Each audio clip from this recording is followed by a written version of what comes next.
करो। और कुछ उनके ये चमचे हैं जो भ्रमत प्रचार करते हैं कि ये कोविड सेंटर बहुत जल रहा है। कौन आधिकारिक है, कौन सी पोस्ट पर रहकर ये बात करते हैं भी वो कोविड सेंटर जल्द बन रहा है? उनका है बीजेपी के चेले चपाटे हमेशा ही ऐसे करते रहते हैं।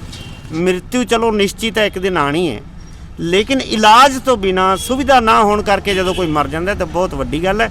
सरकार नूं इसकी जिम्मेवारी लेनी पड़ेगी। उनके कुछ नुमाइंदे हर बार फेसबुक पे लिख रहे हैं भी 16 तारीख को बन जाएगा। कौन से आधिकारिक रूप से ये कह रहे हैं कि 16 तारीख को बन जाएगा? तो इतने दिन पहले क्यों नहीं बनवाया? ये जाने किसी के माँ बच्चे नहीं थे, किसी के बच्चों के सिर से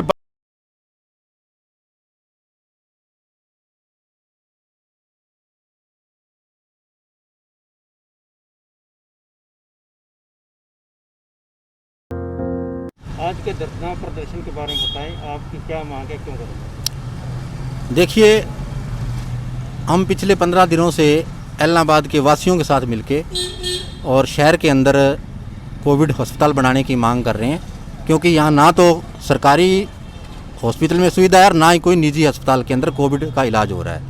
यहाँ के लोगों को बाहर 100 किलोमीटर, 80 किलोमीटर, 200 किलोमीटर दूर भेजा जाता है, जिसके कारण उनका बहुत बड़ा आर्थिक नुकसान होता है और पेशेंट भी नहीं बच रहा। डेथ रेट बहुत ज़्यादा हो गया इस इलाके का, लोग मारे मारे घूम रहे हैं, बेहद परेशान हैं। इसी परेशानी को लेकर हम कई बार मांग उठा चुके थे, लेकिन कोई कार्रवाई नहीं हुई। और इसी को लेकर आज जो है एलनाबाद के जो समूह नागरिक हैं वो धरना दे रहे हैं और उसमें मैं भी शामिल हूँ। हम सरकार से मांग कर रहे हैं कि एलनाबाद के अंदर 100 बेड का कोविड हॉस्पिटल जल्द से जल्द बनाया जाए, ताकि यहाँ के लोगों को कुछ रिलीफ मिल सके। आप सब जानते हैं कि एलनाबाद के अंदर ना गांव में तो दूर, शहर के अंदर भी सुविधा नहीं है, ना यहाँ दवाइयाँ हैं, ना ऑक्सीजन है, और ना ही लोगों को कोई सूझ रहा भी किधर जाएं वो। तो ये सारी मांगें जो उठा रहे हैं और इसी मांगों को लेकर हम आज धरने पर बैठे हैं। सूत्रों से जो समाचार मिल रहे हैं कि इसी रविवार को 16 तारीख को यहाँ पर कोविड 30 बेडों का अस्पताल शुरू होने वाला है, तो आप फिर धरना, आपका क्या मतलब रहेगा? देखिए, सूत्रों का मतलब नहीं होता, लोग मर रहे हैं। यहाँ तो मुख्यमंत्री, स्वास्थ्य मंत्री, सिरसा के अंदर 2 बड़े मंत्री और रहते हैं, डीसी और सीएमओ, ये अखबार के अंदर प्रेस रिलीज जारी कर दे भी एलनाबाद में फलाना तारीख को हम कोविड हॉस्पिटल बनाएंगे, अभी हम धरना उठा लेंगे। ये सूत्रों का क्या मतलब होता है? ये बीजेपी का प्रोपगंडा है। बीजेपी जहाँ भी कोई लोग संघर्ष करते, जैसे किसान आंदोलन शुरू हुआ तो उसमें भी अपने चेले चपाटे भेजकर इस तरह का बयान दे देते हैं। और एलनाबाद के लोगों को भी भ्रमित करने के लिए उनको पता लगा कि एलनाबाद के लोग इस मांग को लेकर एकजुट हो चुके हैं और बहुत बड़ा बवंडर खड़ा होने वाला है। इसीलिए इसी को लेकर एक बीजेपी ने रणनीति के तहत एक ये जो है एक छोड़ा है। सूत्रों का कोई मतलब नहीं होता, इतनी बड़ी त्रासदी है, कह रही है। और डीसी है या सीएमओ है या स्वास्थ्य मंत्री है या मुख्यमंत्री है, वो बयान दें, वो हमें आश्वासन दें कि एलनाबाद के अंदर हम कोविड हॉस्पिटल शुरू कर रहे हैं। हमें कोई अथॉरिटी ये आश्वासन नहीं देगी तब तक कोई औचित्य नहीं रहता। ये लोगों की मांग है, ये लोग मर रहे हैं यहाँ, और उनको अभी भी राजनीति की सूझ रही है, शर्म आनी चाहिए। ऐसे लोग, मैं ये कहूँगा, इंसानियत के हथियारे हैं ये लोग। इनको इन मुद्दों के ऊपर भी राजनीति आ रही है। हम राजनीति नहीं कर रहे, मैं एक राजनीतिक पार्टी का व्यक्ति हूँ, लेकिन मैं इस मुद्दे के ऊपर, ये सामूहिक मुद्दा है, हमने कोई पार्टी का झंडा डंडा बैनर नहीं लगाया। ये एक आम नागरिक, इसके अंदर पूरे इलाके की समाज सेवी संस्था है, किसान यूनियन है, जितने भी एमसी हैं जो इस बात को लेकर चिंतित हैं वो हमारे साथ हैं। ये मांग किसी राजनीतिक पार्टी की नहीं थी। कृष्ण वर्मा जी से मेरी बात हुई तो उन्होंने भी कहा ये मांग राजनीतिक पार्टी की नहीं, ये हमारे शहर की जरूरत। आज इस शहर की जरूरत के लिए मुझे कृष्ण वर्मा का मैंने फूला समर्थन किया और उनके बिल्कुल साथ हूँ।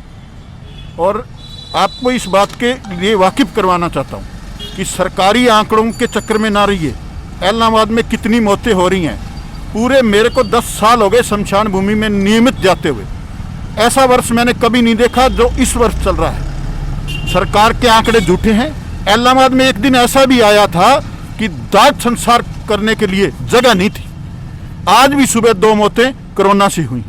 सिर्फ एलनाबाद में सुविधा के अभाव से हमारी सदैव मांग, हमने सरकार को पत्रचारों के माध्यम से, सोशल मीडिया के माध्यम से, अपने जितने भी साधन थे, मेल से, उनके जितने भी साधन हैं सबसे अवगत करवाया कि हम बुरी तरह मर रहे हैं, हमारा कुछ कीजिए। इलाहाबाद हॉस्पिटल में पैरासीटामोल जो 10 पैसे की या 20 पैसे की टैबलेट है वो भी उपलब्ध नहीं है, पूरा स्टाफ उपलब्ध नहीं है। इलाहाबाद को बेसहारा छोड़ रखा है और इनके अधिकारी आके ये कहते हैं कि कोविड सेंटर जल्द बन दिया जाए। कौन कहता है? आज हमारी किसी भी अधिकारी से बात होती है तो वो कह जी अभी विचार चल रहा है। ये कहते हैं 6 तारीख को बन जाएगा, 15 बन किसके सिर पे जाएगा? ऐसा कोविड सेंटर नहीं चाहिए सिविल हॉस्पिटल की तरह में जिसमें स्टाफ नहीं है। कोविड सेंटर का नाम नहीं सिर्फ लिखा होना चाहिए उस पर, उसमें सुविधाएं होनी चाहिए, उसमें वेंटिलेटर होने चाहिए, उसमें ऑक्सीजन की होनी चाहिए, उसमें पर्याप्त दवाइयाँ होनी चाहिए ताकि हम शहरवासियों को उनकी जान बचा सकें। हमें किसी भी संघर्ष पर किसी भी तरीके से हम अपने शहरवासियों को मरने नहीं देंगे। चाहे शहर की जितनी भी समाज सेवी संस्थाएं आगे आई हैं उन्होंने मरीजों की मदद के लिए अपने पूरे पर्याप्त सहयोग किए हैं, पर सब सरकार ने टेक ओवर कर लिया। ऑक्सीजन सरकार ने टेक ओवर कर ली। प्राइवेट हॉस्पिटल को कोविड सेंटर बनाना है उसके लिए भी सरकार के पास जाओ। छोटा मोटा डॉक्टर को इलाज नहीं कर सकता कोविड मरीज का, तो सरकार के भरोसे कैसे जिए? सरकार कैसे करेगी ये सब? उनके पास करने धरने को कुछ नहीं है, एक झूठे आंकड़े पेश करो और कुछ उनके ये चमचे हैं जो भ्रमक प्रचार करते हैं कि ये कोविड सेंटर बहुत चल रहा है। कौन अधिकारी का है? कौन सी पोस्ट पर रहकर ये बात करते हैं भी वो कोविड सेंटर जल्द बन रहा है? उनके कुछ नुमाइंदे हर बार फेसबुक पे लिख रहे हैं भी 16 तारीख को बन जाएगा। कौन से आधिकारिक रूप से ये कह रहे हैं कि 16 तारीख को बन जाएगा? तो इतने दिन पहले क्यों नहीं बनवाया? ये जाने किसी के माँ बच्चे नहीं थे, किसी के बच्चों के सिर से बाप का साया उठ गया, किसी को विधवा कर दिया, किसी का घर उजड़ गया। ये इनकी मौत के ये पूर्णतः जिम्मेवार हैं और इस जिम्मेवारी के लिए सदैव इनके लिए पछताना पड़ेगा। और कोविड पर जो ये राजनीति कर रहे हैं ये अच्छी बात नहीं। जब इनके घर में कोई मरेगा ना, जब पता लगेगा भी कोविड से जान जाती है तो कितना दुख होता है। ਅੱਜ ਜਿਹੜਾ ਧਰਨਾ ਚੱਲ ਰਿਹਾ ਹੈ ਇਹਦੇ ਬਾਰੇ ਥੋੜਾ ਕੀ ਕਹਿਣਾ ਹੈ? ਦੇਖੋ ਜੀ, ਇਹ ਧਰਨਾ ਬਿਲਕੁਲ ਜਾਇਜ਼ ਮੰਗ ਹੈ। ਇਸ ਐਲਨਾਬਾਦ ਖੇਤਰ ਦੇ ਅੰਦਰ ਇਸ ਟਾਈਮ ਇਲਾਜ ਦੀ ਸਭ ਤੋਂ ਵੱਡੀ ਕਮੀ ਆ ਰਹੀ ਹੈ। ਆਕਸੀਜਨ ਨਹੀਂ ਹੈ, ਲੋਕ ਬਹੁਤ ਜ਼ਿਆਦਾ ਬਿਮਾਰ ਨੇ। ਪਿੰਡਾਂ ਦੇ ਵਿੱਚ ਕੋਵਿਡ ਨੇ ਆਪਣਾ ਪੂਰਾ ਜਾਲ ਵਿਛਾਤਾ ਹੈ ਔਰ ਲੋਕਾਂ ਕੋਲ ਟੈਸਟ ਕਰਾਉਣ ਵਾਸਤੇ ਕੋਈ ਸੁਵਿਧਾ ਨਹੀਂ ਮਿਲ ਰਹੀ। ਔਰ ਇੱਥੇ ਜਲਦ ਤੋਂ ਜਲਦ ਸਰਕਾਰ ਨੂੰ ਚਾਹੀਦਾ ਹੈ ਕਿ ਕੋਵਿਡ ਵਾਸਤੇ ਇੱਕ ਵਧੀਆ ਸੈਂਟਰ ਤਿਆਰ ਕਰਨ ਜਿਹਦੇ 'ਚ ਪੂਰੀ ਸੁਵਿਧਾ ਹੋਏ ਔਰ ਲੋਕਾਂ ਨੂੰ ਆਰਾਮ ਮਿਲ ਸਕੇ, ਲੋਕਾਂ ਨੂੰ ਰਾਹਤ ਮਿਲ ਸਕੇ। ਲੋਕ ਬਹੁਤ ਪਰੇਸ਼ਾਨ ਹੋ ਰਹੇ ਔਰ ਡੈਥ ਰੇਟ ਬਹੁਤ ਜ਼ਿਆਦਾ ਵੱਧ ਰਿਹਾ ਔਰ ਪਿੰਡਾਂ ਦੇ ਵਿੱਚ ਬਹੁਤ ਪਰਿਸਥਿਤੀਆਂ ਇਹੋ ਜਿਹੀਆਂ ਨੇ, ਭਿਆਨਕ ਹਾਲਾਤ ਹੈ ਪਿੰਡਾਂ ਦੇ ਵਿੱਚ। ਔਰ ਅਸੀਂ ਕ੍ਰਿਸ਼ਨ ਵਰਮਾ ਜੀ ਨੇ ਔਰ ਸਾਥੀਆਂ ਨੇ ਜੋ ਇਹ ਧਰਨਾ ਸ਼ੁਰੂ ਕੀਤਾ ਹੈ ਇਹਦੇ ਸਮਰਥਨ ਵਿੱਚ ਹਰ ਘਰ 'ਚ ਲੋਕ ਤਿਆਰ ਬੈਠੇ ਨੇ, ਲੇਕਿਨ ਅਪੀਲ ਕਰਕੇ ਲੋਕਾਂ ਨੂੰ ਘਰਾਂ 'ਚ ਰੋਕਿਆ ਜਾ ਰਿਹਾ ਵੀ ਇੱਥੇ ਸਾਰੇ ਨਾ ਪਹੁੰਚੋ ਤਾਂ ਕਿ ਸੋਸ਼ਲ ਡਿਸਟੈਂਸ ਰਹਿ ਸਕੇ ਔਰ ਕੋਵਿਡ ਦਾ ਮਾਮਲਾ ਹੋਰ ਨਾ ਵਧੇ।